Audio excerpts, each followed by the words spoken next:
আজি মই আপোনালোকৰ মাজলৈ আহিছোঁ পবিত্ৰ ৰমজান মাহৰ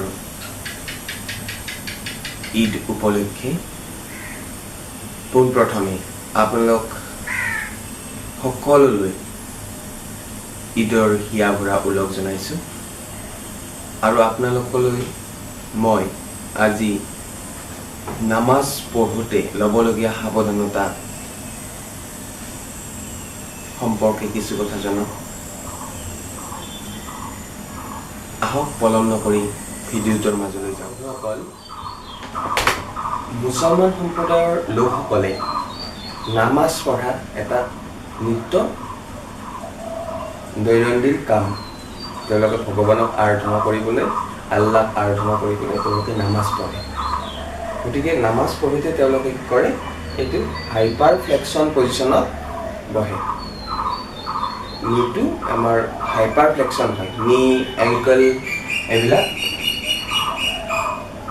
হাইপাৰ ফ্লেক্সন পজিশ্যনত বহে।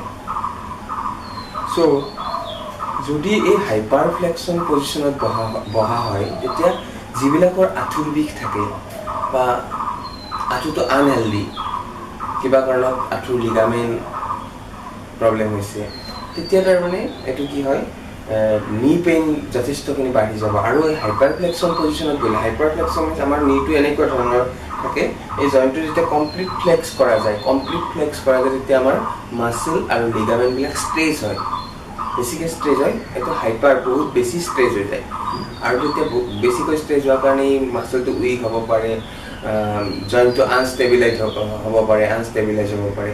গতিকে যেতিয়া এই জইণ্টটো আনষ্টেবিলাইজ হয়, তেতিয়া আমাৰ নিশ্চয় পেইন হ'ব। গতিকে আমাৰ এই নিটো পেইন হোৱাৰ লগতে আমাৰ এংকলটো এই পজিশ্যনত আহি যোৱাৰ লগে লগে গোটেই এই পাৰ্টটো, লেটাৰেল পাৰ্টটো গোটেই আমাৰ ষ্ট্ৰেচ হৈ যায়। গতিকে লেটাৰেল পাৰ্টটো ষ্ট্ৰেচ হ'লেতো নিশ্চয় পেইন হ'ব।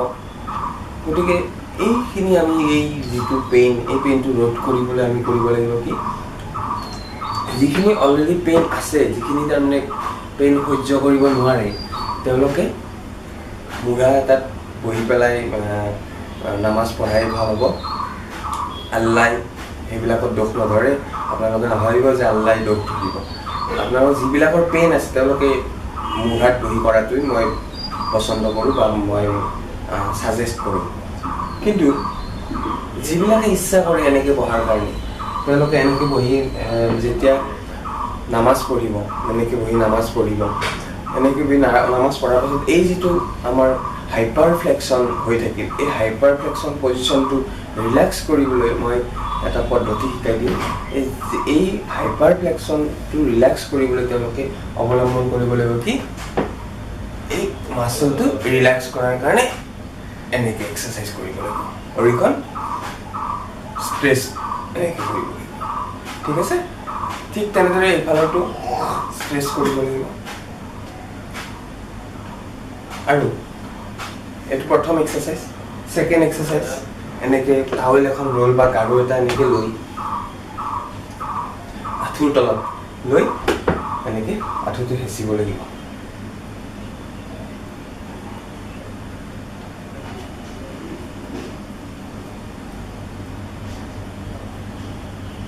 এনেকৈ 10 বাৰ কৰিলে, এইখন ভৰি এনেকৈ 10 বাৰ কৰিলে, আঁঠুটোৰ তলত লৈ আঁঠুটোৰে গাৰুটোত হেঁচিব লাগিব।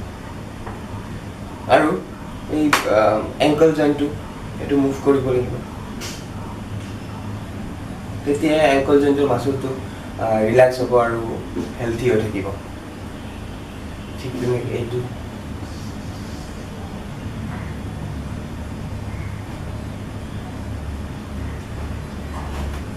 নামাজ পঢ়াৰ সময়ত এইবিলাক নামাজ পঢ়াৰ পাছত এইখিনি এক্সাৰচাইজ কৰি আপুনি হেল্থি থাকক, আপোনাৰ জইণ্টবিলাক ভালকৈ ৰাখক, তাৰে কামনা কৰিছোঁ। আৰু নিশ্চয় আশা কৰিছোঁ আপোনালোকে এই ভিডিঅ'টোৰ পৰা আপোনালোক উপকৃত হ'ব।